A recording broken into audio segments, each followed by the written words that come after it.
আসসালামু আলাইকুম, চাট ক্যানভাস চ্যানেলে সবাইকে স্বাগতম। আশা করি সবাই ভালো আছেন। তো আজকের ভিডিওটা মূলত একটা সেলফ রিফ্লেকশন ভিডিও।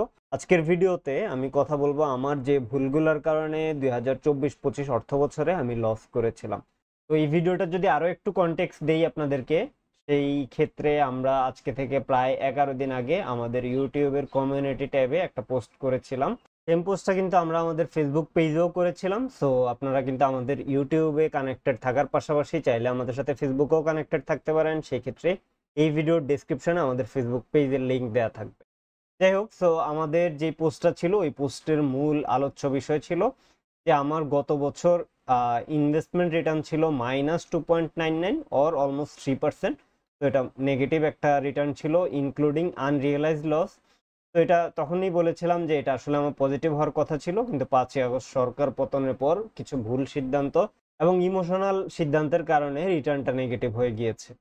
যাই হোক, সো এখানে আমি একটা ছবি সাথে সংযুক্ত করেছিলাম যেটা ছিল যে 2024-25 অর্থ বছরে আমার রিটার্ন, এটা -3%-এর মতো। বাট 2024-25 অর্থ বছরে ডিএসই এক্স ইন্ডেক্স রিটার্ন দিয়েছে -9.23%। সেই হিসাবে আমি কিন্তু ইন্ডেক্সকে 6.21% আকারে বিট করতে পেরেছি, বা ইন্ডেক্সের চাইতে 6.21% বেটার রেজাল্ট আমি বা বেটার রিটার্ন আমি জেনারেট করতে পেরেছি। বাট এই জায়গাটায় আমার রিটার্নটা যদি পজিটিভ হতো তাহলে হয়তো আমি ইন্ডেক্সকে 10, 12 বা 15% আকারে বিট করতে পারতাম। তো আজকে আমরা মেইনলি কথা বলবো যে কেন আমার রিটার্নটা আরো পজিটিভ হলো না, মানে আমি আসলে ইন্ডেক্সকে কেন 10 বা 15% আকারে বিট করতে পারলাম না। তো এই পোস্টের পরেই আমরা আবার একটা ভিডিও আমাদের চ্যানেলে পোস্ট করেছি, যে ভিডিওটার টাইটেল শেয়ার বাজারে কখনোই করবেন না এমন 10টি বড় ভুল। তো এই ভিডিওতে আমরা 10টি ভুল নিয়ে আলোচনা করার চেষ্টা করেছি, যে ভুলগুলো না করলে আপনি শেয়ার বাজারে লাভবান হতে পারবেন। এছাড়াও এই ভিডিওতেই কিন্তু আমরা বলেছিলাম যে আপনারা এই যে আমি এখানে কি কি ভুল করেছি সেইটা নিয়ে একটা ভিডিও দেখতে চান কিনা।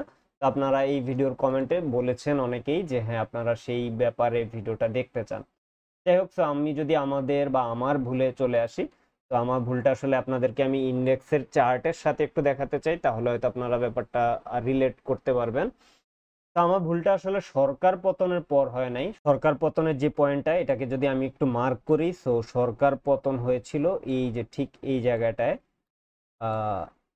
Right at this point. So এইখান থেকে ইন্ডেক্স কিন্তু একটা ভালো রিটার্ন দেয়, তবে এই রিটার্নটা আসলে বেশি দিনের না। রিটার্নের সংখ্যা বা রিটার্নের অ্যামাউন্টটা মোটামুটি ভালো, বাট দিন হিসাব করলে মাত্র 4 দিনের একটা রিটার্ন ছিল। তো আমার ভুলটা মূলত শুরু হয় ঠিক এই যে এই জায়গা থেকে। সো এই জায়গায় যেটা হয়, কেন ভুল হচ্ছে বা কি হয়েছে আমি একটু ডিটেলসে বলি। তো জুন মাসের দিকে মেইনলি তৎকালীন সরকার একটা বাজেট ঘোষণা করে বা ড্রাফট বাজেট ঘোষণা করে। সো নর্মালি আসলে জুন মাসে আমাদের মার্কেটে একটু পজিটিভ রিটার্ন পাওয়া যায়, যেমনটা আমরা এইখানটায় দেখতে পাচ্ছি। তো জুন মাসে মেইনলি আসলে ট্যাক্স রিবেটের জন্য মার্কেটে অনেকে ইনভেস্ট করে থাকেন, সেই ক্ষেত্রে বা সেই হিসাবে মার্কেটে একটা পজিটিভ রিটার্ন দেখা যায়। তো গত বছর যেটা হয়েছিল, যখন জুন মাসে একটা বাজেট ঘোষণা করা হলো, তখন ওই বাজেটে দেখা গেল যে প্রচুর একটা ঘাটতি বাজেট ঘোষণা করা হয়েছে। তো এমনিতেই তখন আসলে ইনফ্লেশন রেটের ডেটাটাও যদি দেখি, আপনাদেরকে দেখাই। সো জুন মাসে দেখেন 9.72, যেটা কিন্তু অলমোস্ট একটা হাই বা একটা পিক লেভেলে রয়েছে এর আগের সিচুয়েশনগুলোতে। যদিও এরপরে আসলে পলিটিক্যাল আনস্টেবিলিটির কারণে এই ইনফ্লেশনটা অনেক বেশি বেড়ে গিয়েছে। আর এই যে জুন মাসের যে ইনফ্লেশনের ডেটাটা, তো এটা আমার কাছে মনে হচ্ছিল বা মনে হয়েছিল যে জুন মাসের যে ডেটা, এটা এখানে 9.72 দেখানো থাকলেও এটা আসলে অ্যাকচুয়াল ভ্যালু ছিল না। এখানে প্রচুর ইঞ্জিনিয়ারিং করা হয়েছে, সো ইনফ্লেশন রেটটা আরো অনেক বেশি ছিল জুন মাসের দিকে। তো এখানে যদি ইঞ্জিনিয়ারিং করা থাকলে সেটা হয়তো 10 or 11% প্লাস ছিল। সো 10-11% থাকলে বুঝতেই পারতেছেন অনেক বেশি একটা ইনফ্লেশন রেটে ছিল। এবং এত বেশি ইনফ্লেশনের সময় যখন একটা ঘাটতি বাজেট ডিক্লেয়ার করলো আগের যে সরকার ছিল তারা, তখন আমি মোটামুটি শিওর ছিলাম যে এই বাজেট যদি এক্সিকিউট করে তাহলে আসলে আমাদের ইকোনমি খুব বাজেভাবে এইখানে সাফার করবে। অ্যান্ড আসলে তখন যেহেতু ব্যাংকিং সেক্টরেরও ভালো অবস্থা ছিল না, তো সরকার যদি এত হাই একটা ঘাটতি বাজেট যদি ডিক্লেয়ার করে অ্যান্ড সেটা যদি ইমপ্লিমেন্ট করার চেষ্টা করে, সেক্ষেত্রে যেটা হবে যে ব্যাংক থেকে তো হয়তো মানি কালেক্ট করতে পারবে না, সেক্ষেত্রে তারা হয়তো যেটা করবে ট্রেজারি বন্ডের মাধ্যমে তারা মানি কালেক্ট করবে, এবং সেই কালেকশন যদি ট্রেজারি বন্ডের মাধ্যমে হতো তাহলে হয়তো 15 to 17% রেটের আশেপাশে চলে যেত। এটা আমার প্রেডিকশন ছিল, এবং আমি বুঝতেছিলাম যে শেয়ার বাজার হয়তোবা যদি এরকম সিনারিও হয়, তো এরকম সিনারিও হলে শেয়ার বাজার খুব বাজেভাবে একটা ক্র্যাশ হয়তো করবে।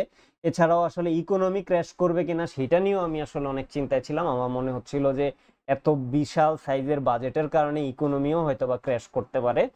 তো ওই ধারণা থেকে আমি যেটা করেছি বা আমার যেটা ভুল ছিল, সো এটা হলো আমি এই পয়েন্টের আশেপাশে এই যে জুলাইয়ের 9-10 তারিখে, কারণ আমার নিজের আসলে ট্যাক্স রিবেট নিতে হয়, তো আমি কিন্তু জুন মাস পর্যন্ত ইনভেস্টেড ছিলাম। দেন এই টাইমগুলোতে আমি আস্তে আস্তে আমার পজিশন অফলোড করা শুরু করি, অ্যান্ড জুলাইয়ের এই 9-10 তারিখের আশেপাশে মানে এই পিক লেভেলটাতে আমি আমার ফুল পোর্টফোলিও একদম খালি করে ফেলি।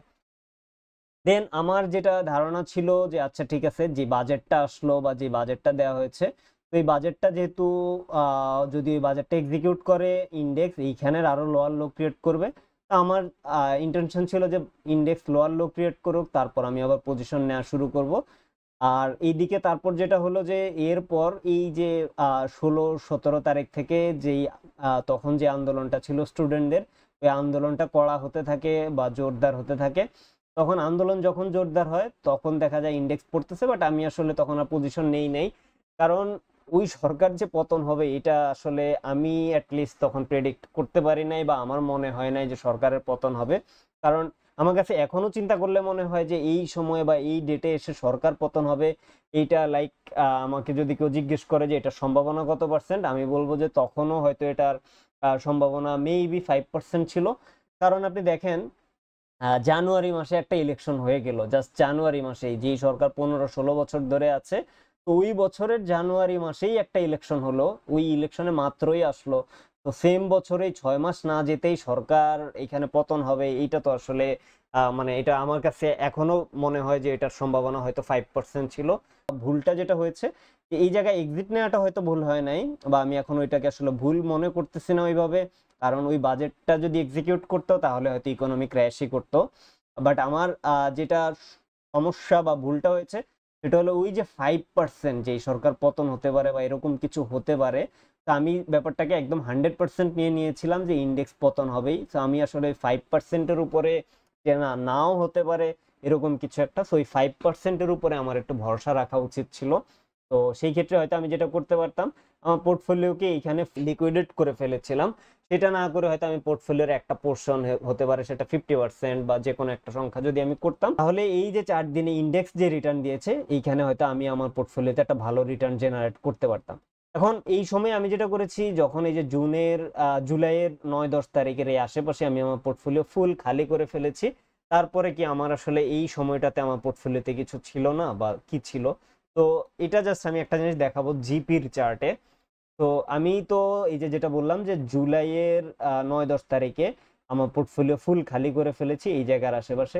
দেন জিপিতে যেটা হলো যে তারা আসলে আর্নিংস ডিক্লেয়ার করেছে, তো তাদের আর্নিংস ডিক্লেয়ারের পরে আমি দেখলাম যে তারা খুব ভালো ডিভিডেন্ড ঘোষণা করেছে। সো এই জায়গায় আমি অল্প কিছু, আমার পোর্টফোলিওর জিপিতে যে বাজেট ছিল তার চাইতেও অনেক কম, খুবই অল্প কিছু অ্যামাউন্ট আমি জিপিতে এন্ট্রি নিয়েছিলাম, যে না এটা যেহেতু একটা ভালো ডিভিডেন্ড ইল্ড পাওয়া যাচ্ছে আমি জিপিতে ইনভেস্ট করতেই পারি। তখনও কিন্তু সরকার পতন হবে এরকম কিছু এক্সপেক্ট করতেছিলাম না, এবং এইখানেও আমি জিপির কেন ফুল পজিশন নেই না যদি ইন্ডিভিজুয়ালি জিপির কথাই বলি, কারণ তৎকালীন সরকারের কিন্তু জিপির সাথে একটা সমস্যা ছিল। একদিকে যেহেতু ডক্টর মোহাম্মদ ইউনূসের সাথে তাদের একটা সমস্যা ছিল, ওই কারণে জিপির উপরে কিন্তু অনেক রেগুলেশন বা অনেক সমস্যার কারণে জিপি কে, এবং ইভেন আপনাদের মনে আছে কিনা আমি জানি না, তখন জুনায়েদ আহমেদ পলক যে তখন তৎকালীন আইসিটি মিনিস্টার ছিল, সে কিন্তু বলেছিল যে জিপি কে কিন্তু জরিমানা করতে পারে কোনো একটা রিজনে। তো এই জন্য আমি আসলে আমার ফুল পজিশনে এখানে নেই নাই, আমি দেখতে চাচ্ছিলাম যে ওই সরকার এবং ওই আন্দোলন যদি সফল না হতো জিপির উপরেও হয়তো অনেক কিছু হতে পারতো। তো আমি জাস্ট এখানে কিছু পজিশন নিয়েছি যে আচ্ছা ঠিক আছে দেন দেখি এই সরকার আসলে জিপির সাথে কি করে। তারপর যেটা হলো সরকার পতনের পর 4 দিন কিন্তু খুব ভালো একটা রিটার্ন দিয়ে দিল, এবং এই রিটার্নের সময় আমার পোর্টফোলিওতে কোনো স্টক নাই বললেই চলে, জাস্ট জিপির অল্প কয়টা শেয়ার আছে। তো এই কারণে আমি কিন্তু এইখানে যে একটা ভালো রিটার্ন হয়তো আমি নিতে পারতাম, এটা কিন্তু আমি নিতে পারি না। আমি যদি আমার পোর্টফোলিও 50% অফলোড করতাম তাহলে হয়তো এখানে ভালো একটা পজিশন নিতে পারতাম। যাই হোক, সো লাকিলি আবার আমি যেটা করেছি এই জায়গা থেকেই হয়তো আমি এন্ট্রি নেওয়া শুরু করে নাই। বাট সরকার যেহেতু পতন হয়েছে এবং নতুন সরকার আসলো, সবাই অপটিমিস্টিক। আমার মনে হলো যে সবাই যেহেতু অপটিমিস্টিক, মার্কেটে হয়তো ভালো একটা রিটার্ন পাওয়া যাবে। এছাড়াও মার্কেটের অ্যান্ড শেয়ারের কন্ডিশন যদি বলি, মার্কেট কিন্তু তখনও অলমোস্ট আন্ডার ভ্যালুড বা অনেক আন্ডার ভ্যালুড অবস্থায় আছে। ইভেন এই জায়গায় আমি আন্ডার ভ্যালুড অবস্থায় সেল দিয়ে দিয়েছি। তো হ্যাঁ, এটা আমার একটা ভুল ছিল যে আন্ডার ভ্যালুড অবস্থায় এত রিস্ক নিয়ে আমার সেল দেওয়া উচিত হয় নাই। তো মার্কেট যেহেতু আন্ডার ভ্যালুড, এই জায়গাগুলোতে আসার পরে আমি মনে করলাম যে আচ্ছা ঠিক আছে, আমি মেবি এখন কিছু পজিশন নিতে পারি, কারণ এখন আমি এখানে কিছুটা স্ট্যাবিলিটি দেখতেছি। তো এইখান থেকে আমি পজিশন নেওয়া শুরু করি। তো এই পজিশন নেওয়ার পরে দেখতেই পাচ্ছেন এরপরে কিন্তু মার্কেট, এই যে আমার যে প্রেডিকশন ছিল যে লোয়ার লো ক্রিয়েট করবে, সেটাও হয়তো ক্রিয়েট করেছে আসলে। বাট এই যে এই জায়গাটা সরকার চেঞ্জ হওয়ার কারণে আমার কিন্তু প্ল্যানে ভালো একটা চেঞ্জ চলে আসে। যেমন এইখানে আমি হয়তো প্রফিট নিতে পারতাম, এটা আমার প্ল্যানে একটা চেঞ্জ আসছে। দেন এইখানে আমাকে কাইন্ড অফ সরকার পরিবর্তনের কারণে ইমোশনাল হোক বা যেই কারণেই হোক, স্ট্র্যাটেজি চেঞ্জ করে আমার কিছু পজিশন নেওয়া শুরু করতে হয়। দেন আমার যে প্রেডিকশন ছিল যে এর থেকেও লোয়ার লো ক্রিয়েট করবে, আলটিমেটলি কিন্তু ইন্ডেক্স এর চাইতেও লোয়ার লো ক্রিয়েট করেছে। বাট তার মধ্যেই আমি যেহেতু আসলে নতুন সরকার বা পলিটিক্যাল সিচুয়েশন চেঞ্জ হয়ে যাওয়ার কারণে আমার স্ট্র্যাটেজি চেঞ্জ করতে হলো, এই কারণে কিন্তু আসলে ফাইনালি আমি প্রফিট করতে পারি নাই। বাট আমার যে রিটার্ন, আমি এটা নিয়ে খুব হতাশ না। এটা হয়তো আমার জন্য একটা লার্নিং ছিল, যে লার্নিংটাই আমি এই ভিডিওতে আপনাকে বা আপনাদেরকে দেওয়ার চেষ্টা করেছিলাম। যেমন 2 নম্বরে কিন্তু দেখেন, এই জন্যই কিন্তু মেইনলি এই 2 নম্বর পয়েন্টটা রাখা হয়েছে যে বাজেট, রাজনৈতিক বা বৈশ্বিক খবর শুনেই আবেগে সিদ্ধান্ত নেওয়া উচিত না। তো এই জায়গাটাই হ্যাঁ, আমি এটা বলবো যে আমি নিজেও হয়তো একটা ভুল করেছিলাম, যে আমি ইমোশনালি এই যে ফুল আমার পজিশনটা সেল করে দিয়েছি, কারণ আমার তো ভালো ভালো শেয়ারে স্টক পজিশন নেওয়া ছিল। তো এটা হয়তো আমি সেল না করলে এইখানে আমি ভালো মানে খুবই ভালো একটা রিটার্ন আমি নিতে পারতাম।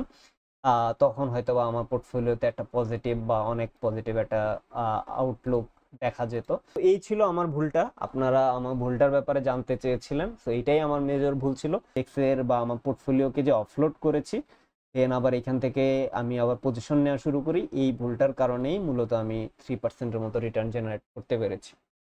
তো আমি চেষ্টা করব আমার এই ভুলগুলোর থেকে শিক্ষা নিয়ে ইন ফিউচার যেন আমার এরকম ভুল না হয় সেটা চেষ্টা করতে।